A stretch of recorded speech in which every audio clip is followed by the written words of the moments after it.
This week on Wildcat News, the mock car crash hits hard for students. We talk with Paula Coates about the new cell phone policy. And one student speeds past the competition. All these stories and more because Wildcat News begins now.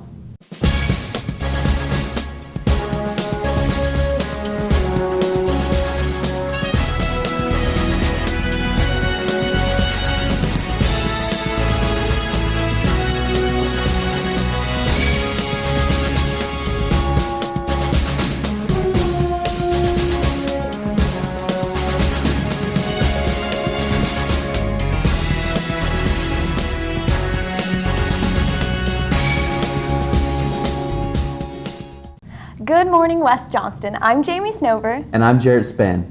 Last Wednesday was the annual mock car crash hosted by JoCo Teen Drivers. Erik Beene gives us an inside look. One bad decision can change not only your life, but the lives of everyone around you. Auto accidents killed over 2,500 teens in 2013 alone. The leading causes for these accidents were from speeding, drinking, and distraction. In an attempt to combat these statistics, JoCo Teen Drivers staged a mock car crash 2 days before prom. Abby Hartley gives insight into what it is like inside the event. The mock car crash was definitely very emotional. I didn't cry like I was expecting to. I was in a real shock factor. I couldn't talk. I was just sitting there like, what is going on? Well, the first responders, they definitely treated it like it was an actual car accident. They didn't just treat it like it was a mock car crash. They treated it like we actually were in this car accident. I think it was really realistic because we actually had the firefighters, the police officers, the EMS out there, and they actually had to take me out of the car and use the jaws of life to take off my door. So it was definitely realistic. It helps you to see what it's actually like to get in that car crash. Hartley describes how the event affected the students watching. I do believe it impacted students because they got to see their friends out there and they saw it happening to their friends, and it's not just a video of some random kid they've never met. It's actually their friends out there and how it impacted them. As you get ready for spring break, remember to put down those phones, pay attention, and know your actions impact more people than you even know. I'm Erik Beene, Wildcat News. Thanks, Erik. Not only are staff and administration concerned about the use of cell phones while driving, but also in the classroom. Brody Hall gives us an inside look as to why the new cell phone policy was implemented. Contrary to many beliefs, the cell phone policies have always been in place within Johnston County schools. However, because of recent events, the policy is now being enforced to a greater extent. Cole Carlson and Nicole Breesy share their thoughts. I have been aware that the cell phone policies have always been in place, but more so, some teachers are laid back about it because they understand that it can be helpful overall. I think we should be able to have our phones out at school occasionally. I mean, if you're listening to music, it can help keep the class really quiet.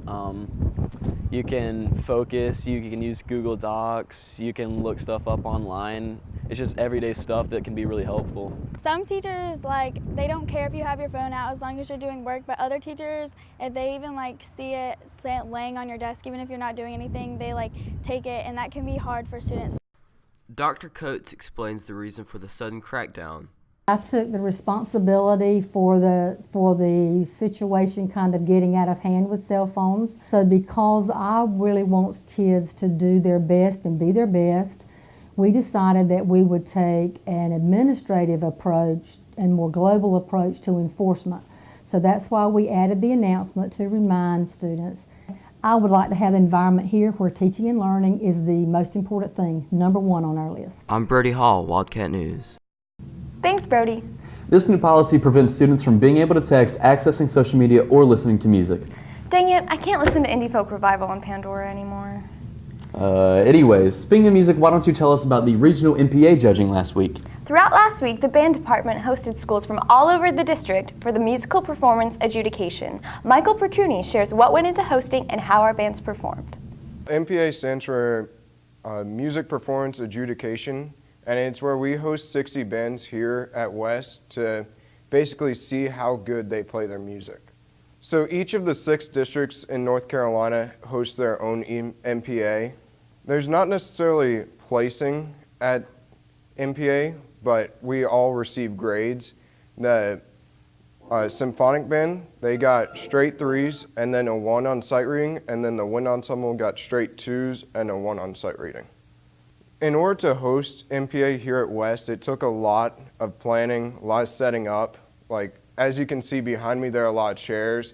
And then we had to do this in 3 separate places. This is the warm-up room. We had the auditorium where we had to set up the chairs there, and then the band room where they do sight reading.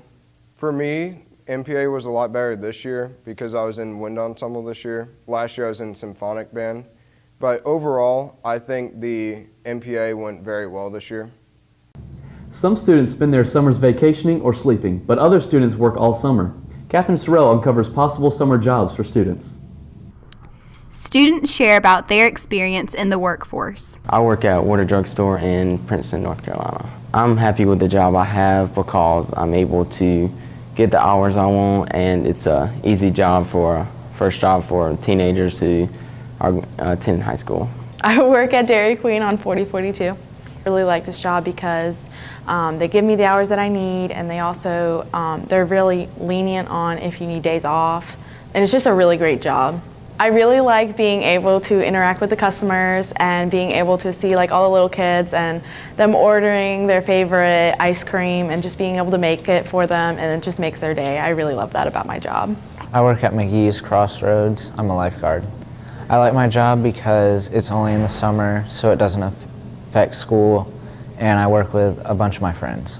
To become a lifeguard, you have to take a 4-day-long class. You can take those classes at Smithfield Recreation Aquatic Center, Triangle Aquatic Center, or anywhere else like YMCA. Tips for anybody who wants a job or is looking for a job: definitely be professional, go in there, ask them for an application, and even when you go back and give them the application, make a good impression on everybody there and then do a follow-up.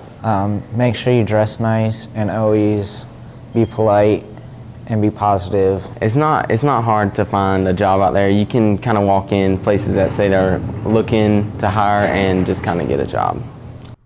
I'm Katherine Serrell, Wildcat News. Thanks, Katherine. One student is speeding through high school. Gerardo Roman tells us about Chase Wagner's drag racing hobby.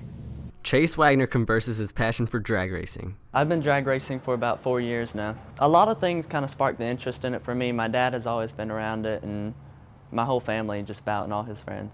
I've won a lot of trophies and plaques and medals. There's a lot that goes into a typical drag race. Normally it takes us about 2 to 3 days to get the motorhome and the trailer and my race car all together.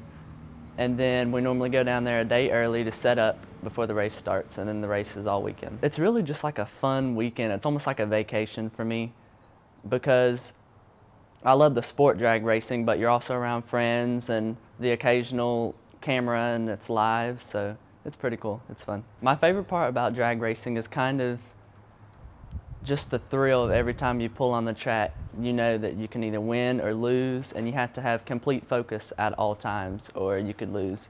I'm Gerardo Roman, Wildcat News. Thanks, Gerardo. Well, that's all for us this week. If you have any questions, comments, or story ideas, email us at wjstudentmedia@gmail.com. If you want to watch Wildcat News at home or on the go, or catch up on past episodes, go to www.wildcatscratchpost.com/wildcatnews or subscribe to our YouTube channel. I'm Jarrett Spann. And I'm Jamie Snover. Thanks for watching, and have a great rest of the week.